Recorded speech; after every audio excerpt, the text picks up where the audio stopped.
Si on combine le film Swept Away de 2002, le plus gros flop de l'histoire de la carrière de Guy Ritchie jusqu'à date, et le film Misery, le thriller de 1990, on obtient le film Send Help, le premier film d'horreur, si je peux dire comme ça, de Sam Raimi depuis 2009, depuis le film Drag Me to Hell.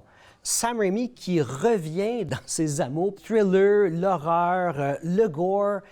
C'est un petit film de 1h55 et l'histoire est assez simple. C'est une employée, son patron arrogant, et ils survivent à un crash d'avion. Ils se ramassent sur une île déserte. Et bon, ils vont devoir s'aider et ils vont aussi essayer de s'entretuer.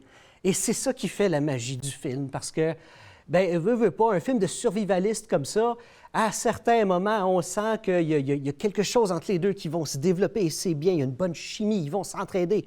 Et d'autres moments, ils veulent se tuer. Et je n'en dis pas plus parce que j'ai été agréablement surpris par ce film, encore une fois réalisé par Sam Raimi. Et bon, pour ceux qui ne connaissent pas Sam Raimi, bon, il a fait la trilogie Spider-Man au début des années 2000. Et avant ça, il s'est fait connaître pour la franchise Evil Dead. Le scénario pour Send Help, ce qui est intéressant, c'est que c'est un scénario original. C'est basé sur absolument rien du tout. Pas de livre, pas de mini-série, pas de bande dessinée, absolument pas. Et c'est rare aujourd'hui au cinéma. De plus en plus rare, malheureusement, qu'on voit des œuvres originales. Et ce film-là, c'est en 2019 qu'on l'a annoncé. Quand Sam Raimi a embarqué dans le projet autour de 2024, là, il a changé ça à sa manière parce qu'à la base, l'histoire, c'était un thriller tout simplement. Et quand Sam Raimi est arrivé, il a amené un peu sa sauce, de l'humour noir et du gore. Pour ceux à la maison qui ne savent pas qu'est-ce que c'est, eh bien, c'est de la violence très sanglante. Mais si vous ne savez pas qu'est-ce que ça voulait dire, le terme gore avant, déjà là, à la base, peut-être que ce film-là n'est pas destiné pour vous.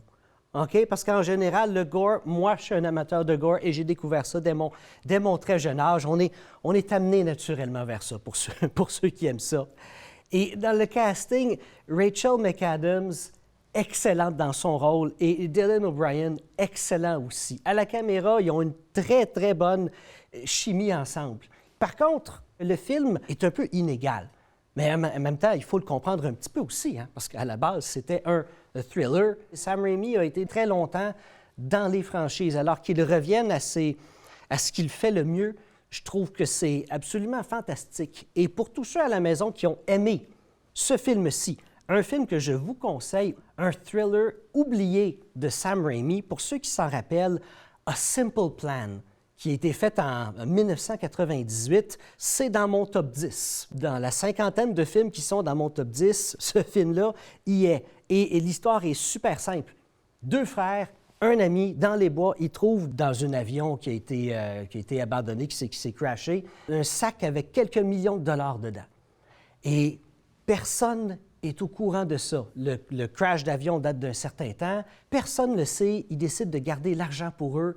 Et c'est justement parce que personne ne le sait que les problèmes vont commencer. Je ne vous en dis pas plus. C'est tout le temps qu'on a aujourd'hui. Je vous dis à la semaine prochaine.